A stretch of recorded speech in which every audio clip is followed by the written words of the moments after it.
Difícil no ponerse nostálgico con noches como estas, recordar esos momentos inolvidables, aquellas calurosas tardes de verano que eran apaciguadas por el principal protagonista, el río Copiapó. En compañía de nuestra familia y amigos, disfrutábamos en la orilla del río comiendo un melón o una sandía, mientras los más adultos compartían un tacho de té con la aromática hierbabuena, que sobreabundaba en el lugar. Recuerdo la famosa pata de cabra, donde se reunía la gran parte de los copiapinos, que la denominaron la playa de los pobres, destacando el gran balneario Costa Azul, caracterizado por su quinta de recreo familiar, lugar que también era muy concurrido por el espectáculo de los clavadistas, niños y jóvenes que organizaban competencias de clavados o piqueros, tales como la gran pecho paloma, la carpa, la bomba, etc.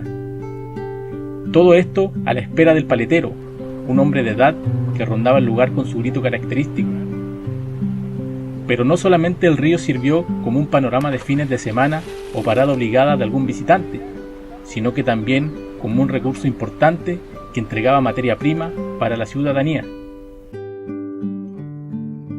Cabe destacar que el río, además de entregar el importante recurso hídrico, daba abasto para el regadío de todos los campos de la precordillera hacia la costa, también entregando el alimento diario a todo animal, como caballos y vacunos, de todos los hacendados de esta zona.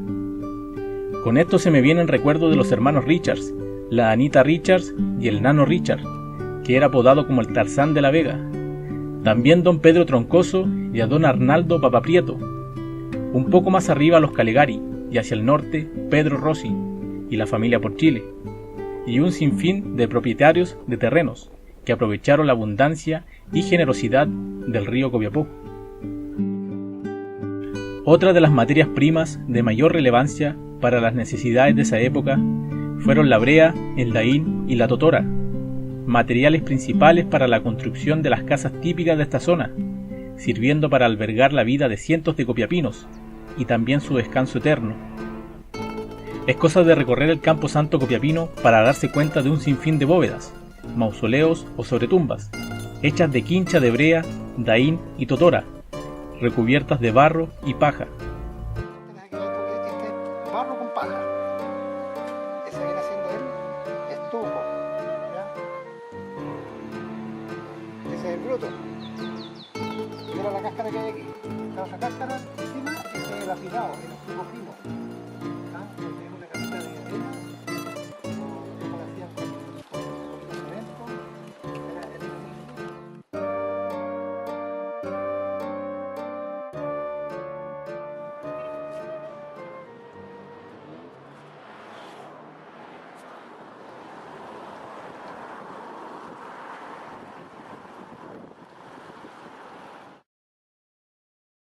Pese a los agradables momentos que vivimos en el río Copiapó, no podemos decir que todo recuerdo ha sido bueno, empezando por la disminución del caudal desde los años 80, debido a factores climáticos y a la sobreexplotación de este recurso a causa de las mineras y empresas agrícolas. 12 de junio e intensas precipitaciones alertaban al copiapino que se levantaba optimista al ver lo que estaba sucediendo con el río.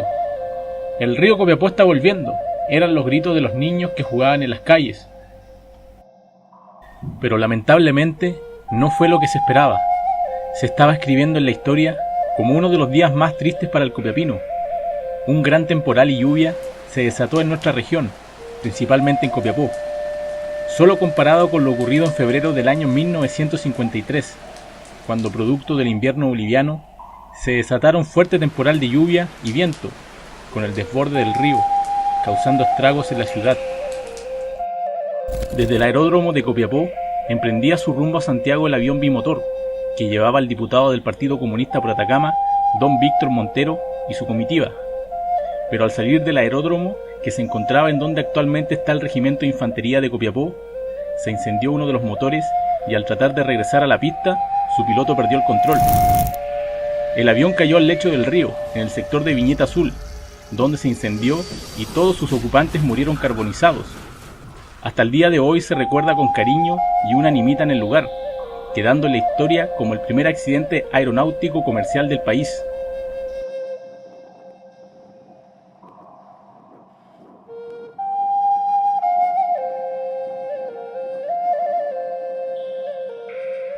Paradojalmente, en ese mismo sector, 44 años después y también por efecto de un gran temporal que afectó a nuestra ciudad, con fuertes vientos y lluvias, se produjo un grave accidente en el río Copiapó, producto del gran flujo de agua, barro y escombros, que en forma imprevista arrastraba el torrente del río, volcando al camión militar que había salido en una misión solidaria a prestar ayuda a unas personas que se encontraban aisladas en peligro en el sector de Viñeta Azul. En aquella ocasión perdieron la vida 5 jóvenes conscriptos del regimiento Copiapó, en su intento por cruzar las caudalosas aguas del río, cuyos nombres son los siguientes: Ariel Ernesto Gómez Michea, Johnny Enrique Astudillo Vega, ambos de Tierra Amarilla, Pedro González Jofré, Claudio Francisco Lillo Latorre, ambos de Copiapó, y Guillermo Bustamante Ferrada, oriundo de Talca, cuyos restos fueron trasladados hasta su tierra natal en un avión militar.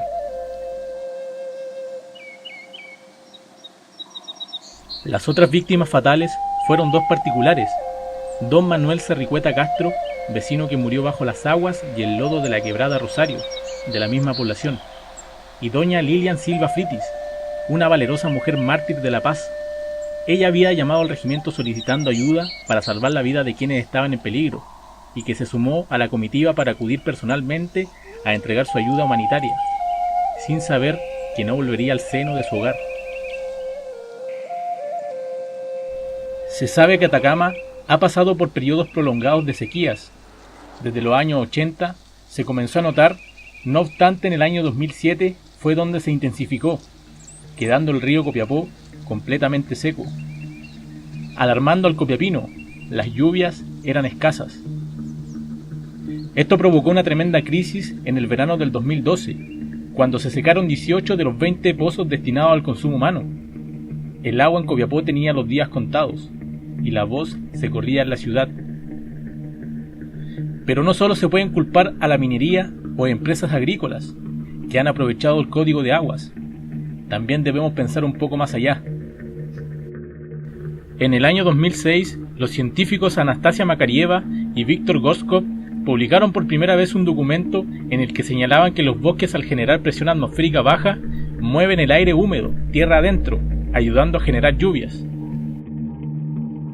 Acá es donde entra otra entidad a la historia, el Mall Plaza de Copiapó, los que durante la obra de construcción talaron los añosos pimientos, que no solo hermoseaban la avenida Copayapu, sino que también eran importantísimos para el medio ambiente. Esto generó una controversia muy grande entre los copiapinos, manifestando su enojo contra el mall. Debido a esto, el mall, como compensación, mandó a plantar otros tipos de árboles. Pero la historia no quedó ahí. También estrecharon el caudal del río Copiapó para la construcción de puentes, debido a exigencias legales sobre la construcción de estos tipos de recintos, a lo que traería consecuencias muy graves en el sector y en la ciudad en sí. 25 de marzo del año 2015, lo que comenzó con una tenue lluvia que de igual forma era bien recibida por la comunidad que esperaba a las orillas del río en el sector céntrico de la ciudad, la bajada de las quebradas, adultos, jóvenes y esos niños que quizás nunca habían visto el río Copiapó con vida. Todo era alegría en el lugar. Por ahí algunos abuelitos un poco más tranquilos advertían de forma muy baja y con algo de miedo a matar la ilusión de los niños. Ojalá no pase lo mismo que en el año 97, recalcaban. Todo iba muy bien, de hecho fue tanta la alegría que nadie quiso quedar fuera de este momento histórico para la ciudad. En ese momento, las personas comenzaron a ver a Copiapó de otra forma. Todo giraba en torno a lo que estaba aconteciendo en el mítico río Copiapó.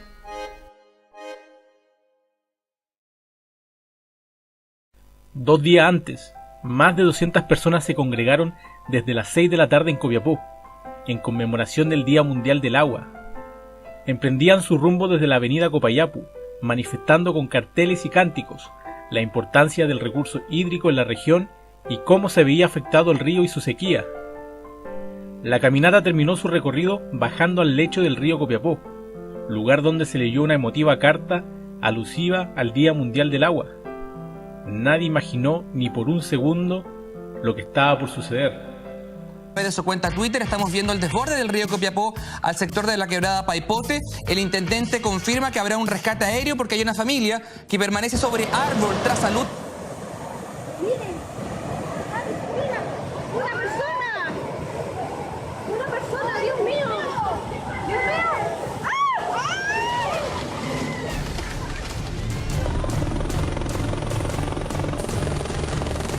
Chuta, está son bien gruesos. El más escaso que estamos es de techo y agua. No, que quedamos enterrados.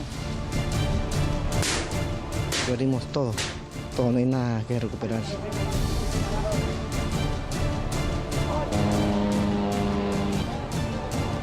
Es mi esposo, uno de los que quedó atrapado arriba en mi coche. Mientras tengamos las manos y las piernas para seguir trabajando, hay que hacerla como empezamos nomás. Nos vamos a parar, compadre, nos vamos a parar.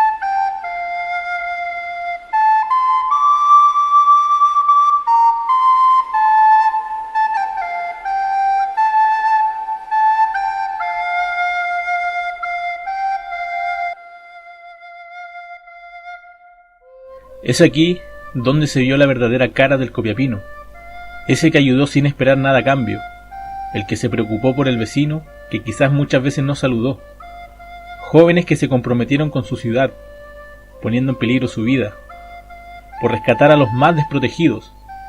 Por primera vez en mucho tiempo, el copiapino se había unido.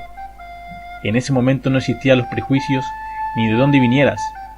El barro, los escombros, no fueron lo suficientemente fuertes para derrumbar la determinación y la resiliencia del atacameño.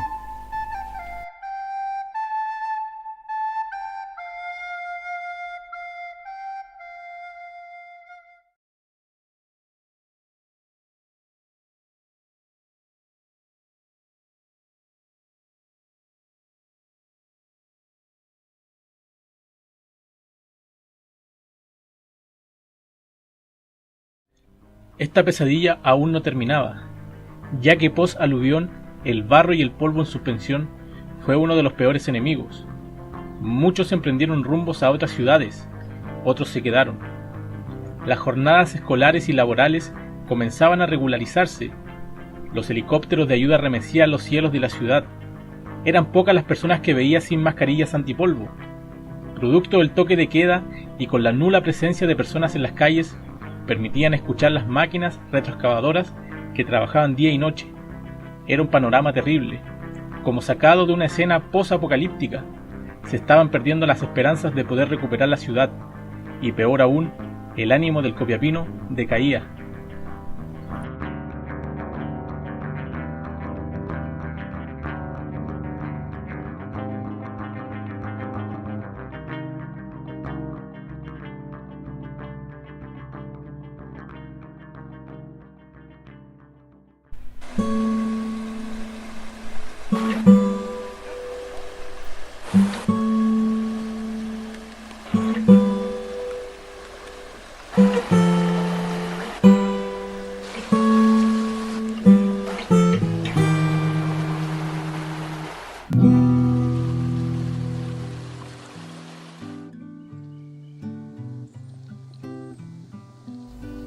sabemos qué pasará más adelante con el río Copiapó.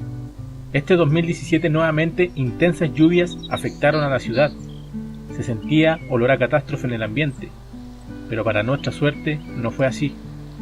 Las lluvias cesaron y pudimos disfrutar de hermosos paisajes, comenzando en la precordillera y obviamente en la crecida del río Copiapó, que no solamente trae agua, sino que alegría, esperanza y nostalgia para otros. Quizás en un futuro volvamos a vivir momentos buenos y también malos, que disfrutaremos o superaremos juntos. Mucho se ha hablado sobre la contaminación del río, de que el agua está sucia y tóxica, y quizás sí, el río aún mantiene un color oscuro, y es por eso que como ciudadanos debemos comprometernos a cuidar. Nadie lo hará por nosotros, nadie tiene más interés en ver el río Copiapó como era antes, solo nosotros. Evitemos que nos quiten lo que quizás sea el patrimonio más grande y bello que tenemos. Lo que sabemos con seguridad es que seguiremos viendo un día un río con agua y otras completamente seco, por intereses de personas externas a nosotros. Aún así, seres nobles que nos demuestran día a día que el río es vida, el mismo río que se niega a morir.